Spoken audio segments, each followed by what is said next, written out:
मनुष्य का मन दुखी क्यों है? देखा जाता है कि संसार में जो संतानहीन लोग हैं वे तो दुखी रहते ही हैं, जो संतान वाले हैं वे भी दुखी रहते हैं, बल्कि वे लोग निसंतान लोगों से अधिक दुखी रहते हैं। निर्धन दुखी रहते हैं तो धनी भी दुखी रहते हैं। बहुत ऐसे धनी हैं जो निर्धनों से भी अधिक दुखी रहते हैं। जिनके पास कोई पद प्रतिष्ठा नहीं वे तो दुखी रहते ही हैं, जो पद वाले हैं वे भी दुखी रहते हैं। और कुछ पद वाले ऐसे हैं जो बिना पद वालों से अधिक दुखी रहते हैं। निर्बल शरीर वाले दुखी रहते हैं तो सबल शरीर वाले भी दुखी रहते हैं। अशिक्षित दुखी हैं तो शिक्षित भी दुखी हैं, और शिक्षितों में कितने हद दर्जे तक दुखी हैं। इस प्रकार बाहर से देखने से पता लगता है कि सुख दुख का ज्यादा संबंध बाहरी चीजों से कम किंतु मन से ज्यादा है। हमें कड़ी भूख लगे तो दुख होता है, हमें प्यास लग जाए या हमें कोई गाली दे दे तो जरूर दुख होता है। लेकिन मन का जो सबसे बड़ा दुख है वह अपने अंदर का असंतोष है। कितने देवता लोग हैं जिनको पत्नी की कोई बात अच्छी नहीं लगी इसलिए वे दुखी हो गए। कितनी देवियां पति की कुछ हरकत को लेकर दुखी रहती हैं। इसी प्रकार माता पिता, सास ससुर, ननंद, भौज या देवर जेठ एक दूसरे को लेकर लोग दुखी होते रहते हैं। कुछ और भी ऐसी बातें हैं जिनको लेकर आदमी दुखी और परेशान रहता है। बाहर से आदमी भरा भरा दिखते हैं और भीतर से खाली खाली होते हैं। कुछ लोग बाहर से भी खाली खाली लगते हैं और भीतर से भी।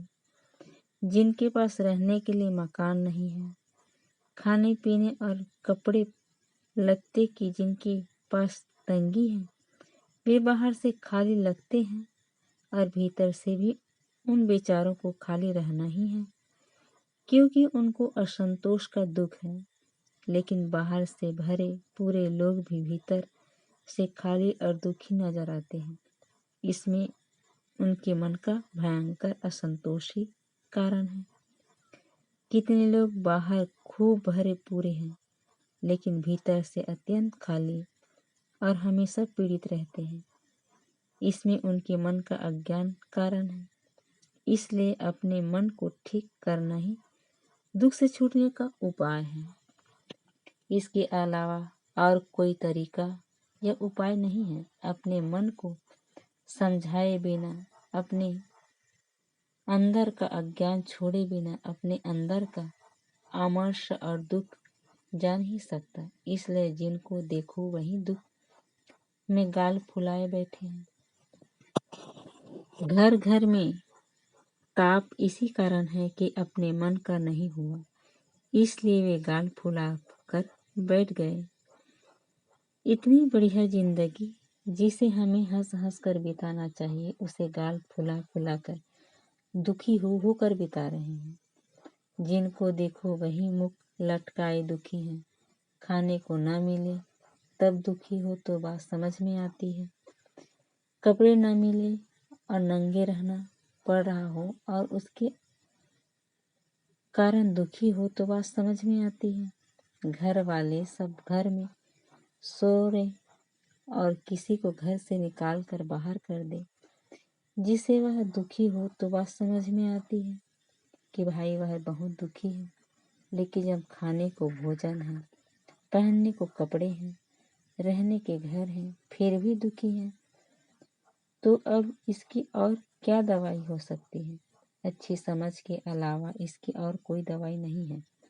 आप चाहते हैं कि आपके मन के अनुसार सब करें, लेकिन क्या आप सबके मन के अनुसार करते हैं?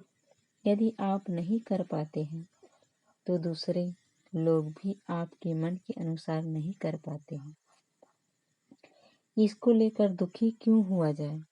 इसको लेकर अगर हम दुखी होते हैं तो यह हमारी नासमझी है। हम अपने मन को ऐसा बनाएं कि हमारे द्वारा दूसरे को असुविधा ना हो। हम दूसरे के मन की परवाह बिल्कुल ही नहीं कर पाते।